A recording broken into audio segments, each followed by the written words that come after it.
Dr. Mathew Frith on American tariffs. Okay, good go. Thanks, Sophia.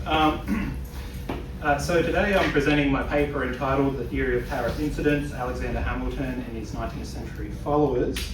And this paper explores a neglected theory of tax incidence, which was prominent within American protectionist circles from the times of Alexander Hamilton until the end of the 19th century.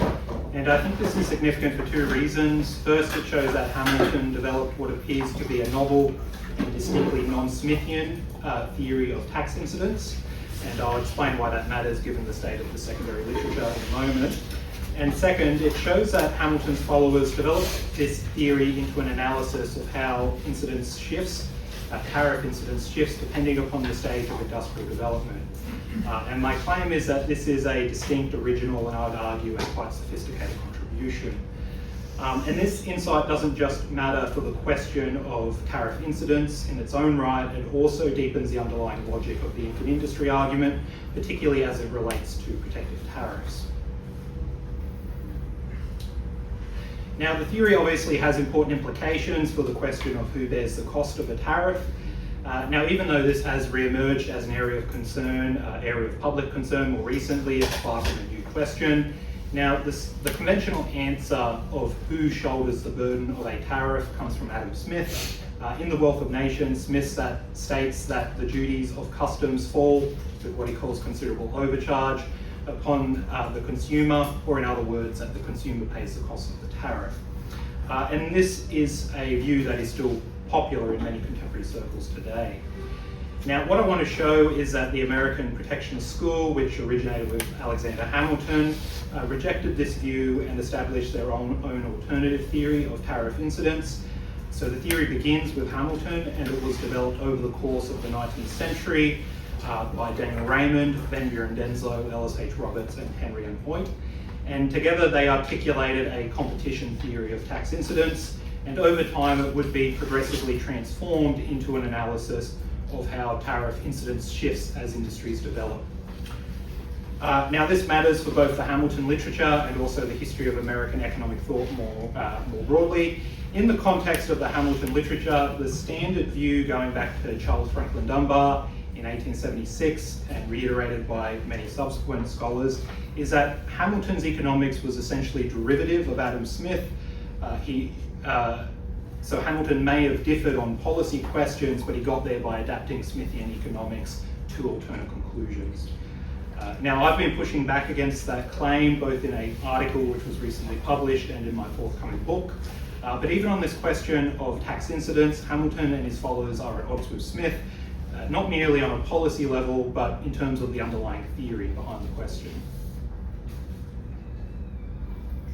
Okay, so let me briefly introduce the figures involved. Of course, there's Alexander Hamilton, the first US Secretary of the Treasury, and the author of the report on manufactures. And this is where his protectionist views feature most prominently. Yet his theory of tariff incidence actually comes from two earlier, lesser-known texts. Then there's Daniel Raymond, who was the first economist to write a systematic treatise on political economy and also an ardent follower of Hamilton. So his chief work was Thoughts on Political Economy, which appeared in 1820. Then in the late 19th century, three writers systematized and completed the theory. These are Buren Denslow, who was professor of economics at the old University of Chicago, Ellis H, who was US Treasurer under President William McKinley, and Henry M. Hoyt, who was governor of Pennsylvania. Now, these last three thinkers are almost entirely absent from the secondary literature. Other than my own work, there's only one article devoted to Denslow. And as far as I can tell, there's not a single secondary source devoted to Ellis H. and Henry M. Hoyt. And that seems remarkable, particularly since Roberts was McKinley's treasurer. And these aren't trivial thinkers. Denslow's primary treatise is about 800 pages long, Roberts is about 400 pages, and Hoyt's is about 500 pages, and it is rigorous economic analysis. Okay, so let's start with Hamilton. The theory of tariff incidence is articulated in two texts of Hamilton from 1782, neither of which is a report on manufactures. The first is Continentalist number 5, which appeared in the New York packet, and the second is the report on the impost, which was delivered to the Confederation Congress. Now, Continentalist number 5 is incidentally also the text where Hamilton first articulates the infant industry argument, and this predates the report on manufacturers by roughly a decade, so it's a significant text in its own right. But for the purposes of this paper, what makes these texts interesting is that it contains a theoretical analysis of tariff incidence that has no counterpart in Smith or in David Hume for that matter, and Hamilton actually seems to be making a pointed jab at Smith when he's expressing his theory. Okay, so here is the key passage from Continentalist number 5 where Hamilton writes, "The maxim that the consumer pays the duty has been admitted in theory with too little reserve, frequently contradicted in practice. It is true the merchant will be unwilling to let the duty be a deduction from his profits if the state of the market will permit him to incorporate it with the price of his commodity, but this is often not practicable. It turns upon the quantity of goods in the market in proportion to the demand. When the latter exceeds the former, the competition is among buyers. The merchant can easily increase his price and make the customers pay the duty. When the reverse is the case and competition is among sellers, he must then content himself with smaller profits and lose the value of the duty, or at least part of it." So according to Hamilton, the answer of who pays the duty depends on the competitive structure of the market. When demand is intense relative to supply, when buyers are competing for goods, the seller can pass the duty forward onto consumers. When supply is intense relative to demand, so when sellers are competing for buyers, they're forced to absorb the duty themselves, or at least part of it. Now, it's important to make clear that Hamilton is not just disagreeing with Smith on whether the consumer pays the duties, he's offering a theoretical alternative to Smith and an alternative mechanism. And when he says the maxim that the consumer pays the duty has been admitted in theory with too little reserve, it seems to me that Hamilton is actually directly contending with Smith in this passage. And when you go to Smith's chapters on taxation, there's nothing equivalent to this competition analysis. So Hamilton's not simply adapting Smith theories, presenting an alternative. Now, Hamilton's report on the impost applies the same theoretical framework, but arrives at a slightly different conclusion. The competition analysis is fully present, but Hamilton argues that in the general course of trade, the demand for consumption preponderates, so the incidence will tend to fall more on consumers. Now, this looks like a partial retreat from the Continentalist position, but this deviation is almost certainly political in nature. The report on the impost was written to convince the state of Rhode Island to support a 5% federal duty on imports, and Rhode Island had objected that the duty would fall disproportionately on commercial states. So Hamilton needed to reassure them that the consumers across the country, not Rhode Island's merchants, would bear the burden. But what's important to emphasise is that Hamilton still uses his own competition analysis to make the case, rather than simply invoking Smith's more straightforward theory of incidence. And in many ways, the latter would have actually been far easier for Hamilton to do. Smith was a well-known and established authority, and his maxim's much more straightforward, but Hamilton still continues to employ his own theory of incidence. Now, Hamilton's theory might have remained a curiosity if confined to his two 1782 texts. What adds to its significance is that it was picked up and developed by a succession of 19th-century American writers. The first of these was Daniel Raymond. It was in Raymond's 1828 pamphlet, The American System, that Raymond extended Hamilton's framework in a crucial way. And this is the observation that when a tariff restricts imports, it simultaneously stimulates domestic production. In other words, the tariff has a second-order effect on the incidence of the tariff itself. As domestic production expands through the operation of the tariff, the competitive structure of the market changes, which means that the incidence of the tariff must also change.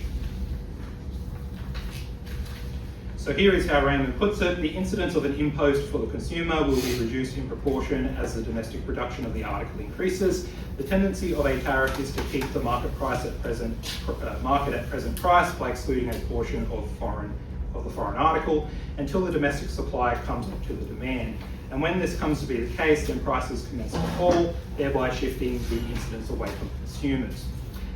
Now, Raymond is writing explicitly against a report written by the Boston free trader Henry Lee, who, like Smith, had argued that the consumer pays the full incidence of the duty. Raymond's response following Hamilton is that the competition between producers and consumers conditions who absorbs the burden. And crucially, the tariff is not a static intervention, it has a dynamic effect because the tariff itself reshapes the competitive structure of the market over time. So as domestic supply expands, foreign producers face increasing competition from domestic producers and are forced to absorb more of the tariff burden in order to remain in the market. Now, Raymond's treatment isn't the most systematic or refined, but he's pushing Hamilton's relatively static analysis in the direction of a more dynamic theory of incidence in industrial development.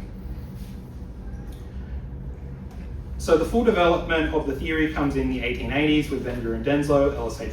and Henry and Hoyt.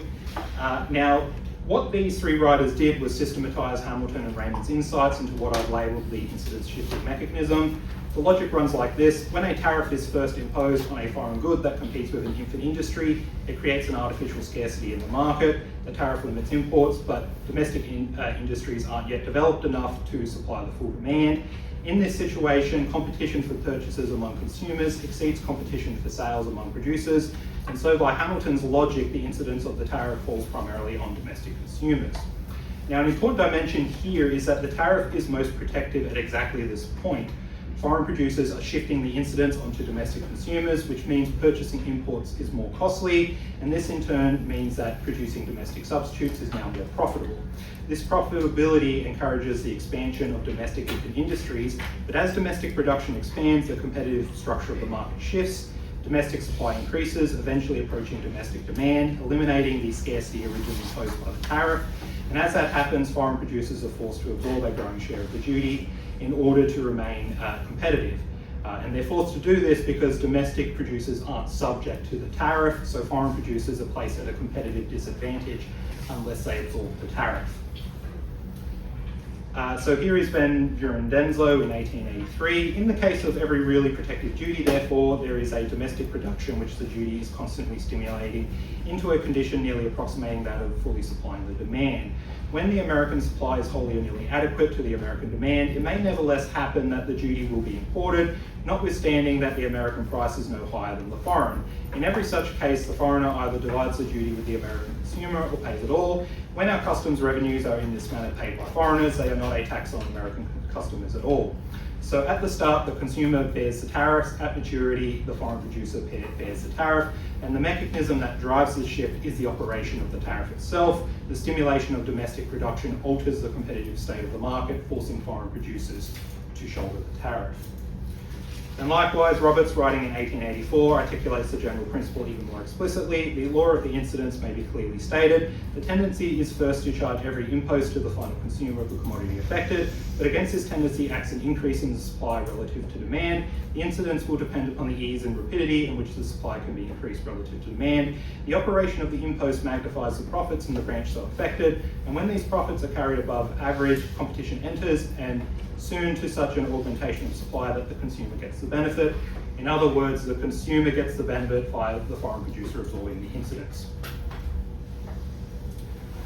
I might just skip this quote for the sake of time, but what Denslow, Roberts, and Hoyt are collectively articulating is an incidence shifting mechanism, whereby the burden of the tariff shifts between foreign producers and domestic consumers depending on the level of industrial development. During the infant industry phase, the incidence is absorbed by consumers. This is a good thing from a protectionist standpoint because it means that the tariff is most effective precisely when infant industries need it the most. As industries develop, foreign producers absorb the incidence due to competitive pressure from domestic producers, and the cost to domestic consumers gradually diminishes. And this is also the point when protection is required the least. So to recap, the main implications of this incidence shifting mechanism includes, first, the mechanism implies that protective tariffs are most protective when industries need protection the most, when they're truly infant industries. So there's a kind of self-regulating logic to the infant industry argument built into the tariff itself. Second, the mechanism implies that the cost to domestic consumers will diminish over time as the industry matures and the incidence shifts to foreign producers.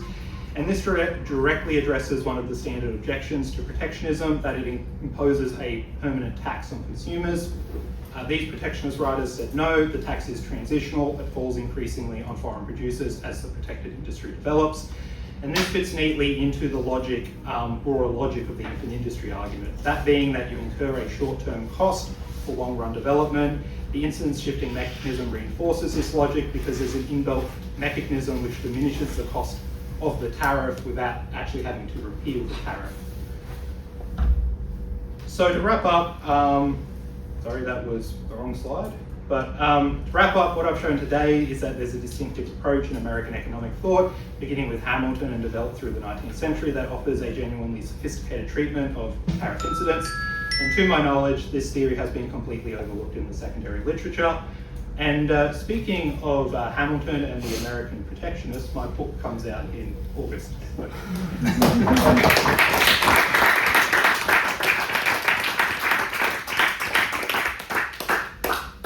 Yes? Is there a discussion? I'm sorry. Oh, sorry. My bad. Sorry. I think it's better if we go to... I also have some bookmarks. Thank you very much. That was very interesting.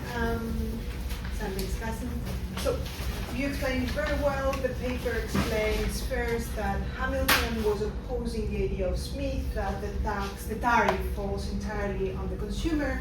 Right, that's the first argument I saw. And the second argument was a big argument of Hamilton were taken over by other people. They're not just an isolated case, by other political economists. In the paper was mainly Raymond and Van Buren. Now you added others, right? Or I read about. In the paper itself, I had all three of those last ones: Van Buren, Denslow, Roberts. So. Okay, so Raymond, Van Buren. And the idea there that as infant industries are protected, they develop, and once they reach a developmental stage, they're sufficiently developed, then the tariff falls on foreign producers, right? So I see two arguments there. I have three questions. So the first one, you didn't mention it here, but it's the paper, is this idea that Hamilton answers the question, who bears the burden of the tariff? And his answer is, it depends on the level of competition in the market. Now in the paper you say that's different from the neoclassical analysis that looks at the elasticities of supply and demand, right? But I was wondering, is this really so different? Because in the end the elasticities depend on the structure of the market, like the competition structure of the market. Maybe I just want to correct. So I have one question that is, you don't have to answer it, but I was thinking while reading it, maybe you have a case for two papers here, because the Hamilton case is already very interesting, so but that's a small issue. And my third question is, how do you position yourself relatively to the US exceptionalism literature? So there's this older literature that considers that the US is exceptional because it's so much different from Britain, and there's so much more land. So the US economics and political economy and growth patterns are much different from the British one. Do you agree? Are you confirming this case? I wasn't really weighing in on that case, I don't think explicitly. I guess what the book more tries to do, not so much this article, is I make a case that there was this coherent tradition of protectionism, and these were advising Republican and Whig administrations during this period, and they articulate mechanisms for how a protective tariff would actually lead to industrial development. And I guess, obviously from the name of the book, The Economics That Forged the Nation, that I'm partial to what they're arguing, so I actually think that the policy program was more what produced American industrial development. Now, on the incidence question, you may not have actually seen it because it was just a footnote. Raymond actually, he does talk about being able to economize demand, and to me that actually seems to be more of an argument to do with incidence affecting, elasticity affecting the incidence of the tariff, how well you can actually economize demand. I don't actually see, it seems to me to be a different mechanism, that competition aspect of it. And it's not like these protectionists are actually differentiating between elastic and inelastic goods. So I don't actually think that those two mechanisms are the same thing. It seems to be much more to do with the competitive state of the market, and yeah, but yeah, I guess that's the answer to that question. Yep.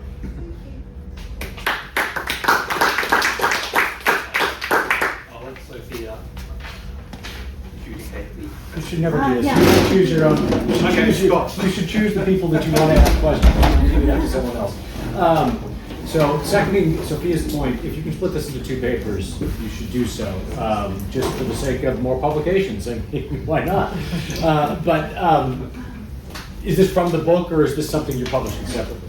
This is something I'm publishing separately. I make a reference to it in the book, but it is a separate paper that's put on it. Yeah, if you could have a paper on Hamilton and a paper on the others, I think that would be great.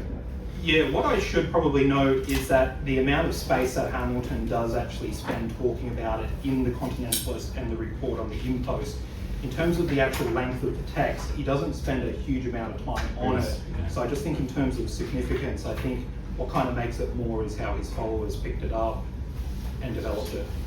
Okay, great. And I mean, I guess you'd get two papers, but I like to have a paper that kind of provides a very significant I write long-winded, complex papers too, I understand. Okay. But that's not really my substantive question. My question is, I think I understand the mechanism. I thought I understood it back in January when you presented it in Austin, and I think I see how Hamilton is thinking about this, but I guess my question would be to Hamilton, and since he's dead, I'll pose it to you. What next? What comes after you've implemented these tariffs on infant industries and they've grown and the incidence has fallen on the foreigner, right? Isn't one of the strongest arguments against protectionism retaliation? And why would the foreign adversary, the foreign country, not just look for an infant industry of their own and do exactly the same thing? Well, I mean, okay, rationally it might make sense for them to retaliate, but what was actually happening during the 19th century is America was slapping huge tariffs on Britain and they weren't retaliating. So I guess there's always a risk there, but I guess the historical record actually didn't confirm that Okay, that's the case. maybe. I guess I'm thinking about it too much Trumpian terms. And in terms of the end state, Hamilton doesn't really. Now, there is a passage in the Federalist where Hamilton says that indirect taxes and customs should be basically the permanent revenue policy of the United States. So he is actually, in many ways, advocating in that paper a permanent revenue tariff. But he doesn't really jump from this argument to that argument. What you get with the later thinkers like Denslow and Roberts is, well, at this point in time, we've already shifted the incidence on the foreign producers. Our domestic consumers aren't paying for it. So we're essentially bringing in all this tax revenue. That means that we don't need to tax our domestic economy because these guys didn't like income tax and those sorts of things. So that's we can keep the tariffs in place. So most of these later protectionists argued for a permanent tariff, and we can keep it in place. The foreigners will be paying the revenue, and that goes into our treasury. That means that we don't have to impose domestic taxes on our producers. So that's kind of the logic behind it. And it also means if this incidence mechanism works, it means that you don't really even need someone adjusting these tariff rates. You can impose that protective tariff. It'll shift onto the foreign producer, and that's fine. You can just leave it the way it is. Other questions? Do you want to go first? Sorry, Yeah, sure. Can you go back to the slide with the quote from Hamilton's Constitutions? So at the very beginning. Sorry, that would be easier.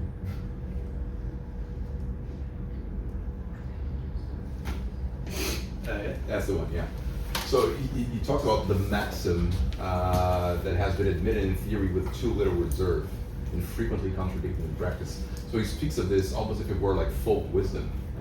So it strikes me as a bit questionable to assume that he's referring, or at least referring exclusively to Smith's Wealth of Nations when speaking of that, which is a book that had been published only for 6 years by then. So do you have any other ideas about what he might have had in mind when talking about this maxim that has been admitted in theory with too little reserve? I mean, when you look at Smith's Wealth of Nations, like the chapter when he's talking about the duty of an impost, it is kind of expressed as a maxim that the consumer pays the duty. It just kind of seems to be exerted. Now, he doesn't directly label Smith in this.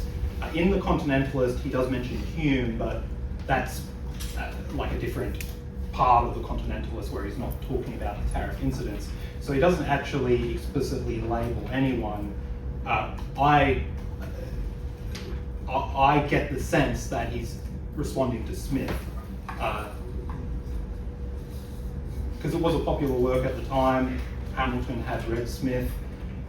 You had free traders making arguments appealing to Smith. So I guess that's kind of I'm interpreting it as he's, but I could be wrong, but it seems to me that he is responding to Smith. I have a quick one, I think. The title is Protectionist Tradition, but at one point in your talk you said Protectionist School or American School. I was wondering if you see it more as a school where they're all kind of having this conversation with each other, or just a tradition of different ideas. Well, I'm using them synonymously as both a tradition and a school. Yeah, and like the reason... Is it a self-conscious school, I guess is what I mean. It wouldn't have been self-conscious during the times of Hamilton and Cox, but when you got to the 1820s, you had Mathew Carey, who is this figure here. He starts referring to it as the Hamiltonian School of Political Economy, and then you get to, Henry Clay calls it the American system, then it's the American School of Political Economy and the Protective School. So certainly from the 1820s onwards, there is this conscious, they're conscious that they are operating as a school of thought, and they are conscious that they're building upon Hamiltonian foundations. Like Raymond describes the Report on Manufactures as the only economic text in America that has any semblance of a treatise on political economy and those sorts of things, and you're borrowing from Hamilton. So both a tradition and a school, but Cox and Hamilton wouldn't have viewed it in those early periods as a distinct school of thought. Do they have any concerns about foreign investment? Not really. Not that I have picked up on. It's actually kind of interesting that they either don't talk about it, or the ones that do seem to talk about it, they actually seem fine with foreign investment. So. Drying up, perhaps. Sorry. They were okay with it drying up as part of trade, a trade war, perhaps, was a concern. I Can don't we take think. one more question because we're running out of time? Ronnie? Thanks. So I'm guessing this is an argument about manufacture and not agriculture, considering agriculture is cheap in the U.S. at the time. I mean, because they're writing in the 19th century and they obviously know Ricardo, and he has an update on the Smiths that would probably be mostly relevant for agriculture. Well, the later thinkers were, Hamilton obviously wasn't responding to Ricardo, but the later thinkers were responding to Ricardo. And what you found is Hamilton didn't actually support tariffs on agriculture, he supported on manufactured goods. The later thinkers supported tariffs on both manufactured goods and agriculture. Interesting.